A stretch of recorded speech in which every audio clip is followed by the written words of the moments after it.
Hello everyone, অনেক মাস gap থাকার পর আমি তোমাদের সাথে আবারও ব্লগ শেয়ার করছি। অনেক মাস পর তোমাদের সাথে আবার ব্লগ শেয়ার করব। আমি কন্টিনিউ করব, করা হয়নি অনেক কারণে, আমার গ্যাপ চলে গেছে।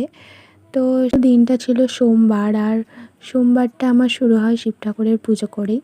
তো আমি ঘুম থেকে উঠে বিছানা টিছানা পরিষ্কার করে ব্রাশ করে চলে যাই স্নান করতে। স্নান করে এসে আমি পুজো দিই, বাড়িতেই দিই আমি পুজো।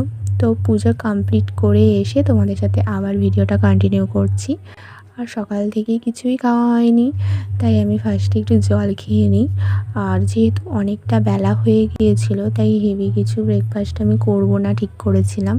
তাই আমি ম্যাগি আর একটা সুইচ রোল দিয়ে ব্রেকফাস্টটা করেছিলাম। যদিও তখন ব্রেকফাস্টের টাইম ছিল না, লাঞ্চের সময় হয়ে গেছিলো।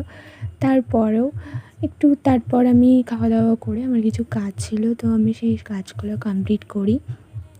তারপর চলে আসে লাঞ্চের টাইম, তো তাড়াতাড়ি একটু লাঞ্চ করে, খুব বেশি কিছু লাঞ্চ করিনি, ঘুমিয়ে গেছিলাম। একটু ঘুম থেকে উঠে দেখি যে খুব জোরে ঝড় উঠেছে, তাই একটু তো আমি একটু ছাদে গিয়েছিলাম একটু হাওয়ায় বসবো বলে। যা গরম পড়েছে, প্রতিদিনই মনে হয় ঝড় বৃষ্টি হলে ভালো হয় এরকম। তোমাদের ওখানে কাদের ওখানে ঝড় চলে হচ্ছে বলো? দেখলাম তো বিস্কুটটা খেলাম।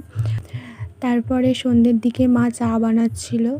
আর কি হয়েছে জানো, আমি আগের দিন গিয়েছিলাম বেকারিতে পাউরুটি কিনতে, আর তাড়াহুড়োর মধ্যে ছিলাম, তো আমি তো খেয়ালই করিনি, আমি নিয়ে চলে আসি। বাড়িতে এসে দেখি এটা ব্রাউন ব্রেড ছিল, আর আমাদের এখানে তো ব্রাউন ব্রেড পাওয়াই যায় না। তো ভালোই হয়েছে পাওয়া গেছে, এটা নাকি শুনেছি খাওয়া খুব উপকারী। তো তোমাদের ওখানে পাওয়া যায় কি অবশ্যই জানিও। চলো চা আর পাউরুটি দিয়ে আজকের সন্ধ্যাটা কাটাই, দেখা হচ্ছে নেক্সট ভিডিওয়। বাই।